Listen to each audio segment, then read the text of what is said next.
satu tulang pangkal, os sacrum, dan satu tulang tungging atau os coccygeus, dan dua tulang pangkal paha terdiri dari tiga bagian yang saling berhubungan. Yang pertama ada tulang usus, os ilium, kemudian yang kedua ada tulang duduk yaitu os ischium, dan tulang kemaluan os pubis.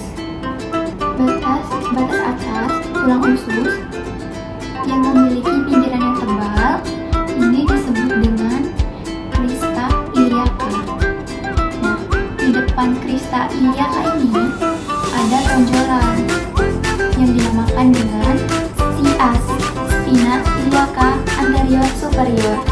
Nah, kemudian di bawah sias ini terdapat tonjolan juga yang disebut dengan CI, spina iliaca anterior inferior.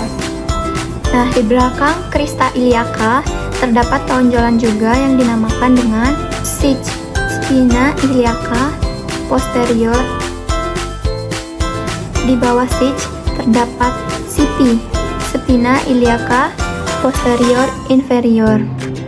Nah, kemudian di bawah sipi terdapat tegian yang besar disebut dengan incisura ischiadica mayor. Di bawah incisura ischiadica mayor terdapat tonjolan yang dinamakan dengan spina ischiadica minor. Nah, kemudian pada os ilium terdapat lajur yang disebut dengan linea terminalis atau linea indrominata yang merupakan batas antara panggul besar dan panggul kecil. Kemudian tulang duduk yang tebal ini yang berfungsi untuk menopang berat badan saat kita duduk disebut dengan tuber ischium. Tulang kemaluan yang membatasi dua buah lubang yang disebut dengan foramen obturatorium. Nah, di samping foramen obturatorium ini terdapat sendi yang disebut dengan acetabulum.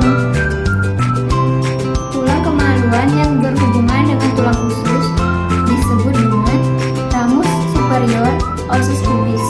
Sedangkan tangkai kemaluan yang berhubungan dengan tulang duduk disebut dengan ramus inferior pubis. Nah, ramus kiri dan kanan yang berbentuk segitiga disebut dengan arcus pubis. Nah, pada tulang selangkang yaitu os sacrum yang berbentuk segitiga yang memiliki 5 ruas senyawa dan 5 buah lubang disebut dengan foramina saccharia anteriora. Nah, lubang-lubang ini akan dilalui oleh urat-urat saraf yang akan membentuk plexus sacralis. Di atas os sacrum terdapat tonjolan yang disebut dengan promontorium. Kemudian di bagian tengah ini terdapat cuat-cuat berduri yang disebut dengan crista sacralis. Kemudian yang terakhir ada tulang tungging. Nah, tulang tungging ini memiliki 3-5 ruas. Apabila pada saat persalinan, ujung tulang tungging dapat membuka sedikit ke belakang hingga ukuran pintu panggul bertambah besar. Panggul kecil terdiri atas 4 bidang, yaitu pintu atas panggul, bidang sempit panggul, kemudian bidang luas panggul, dan pintu bawah panggul.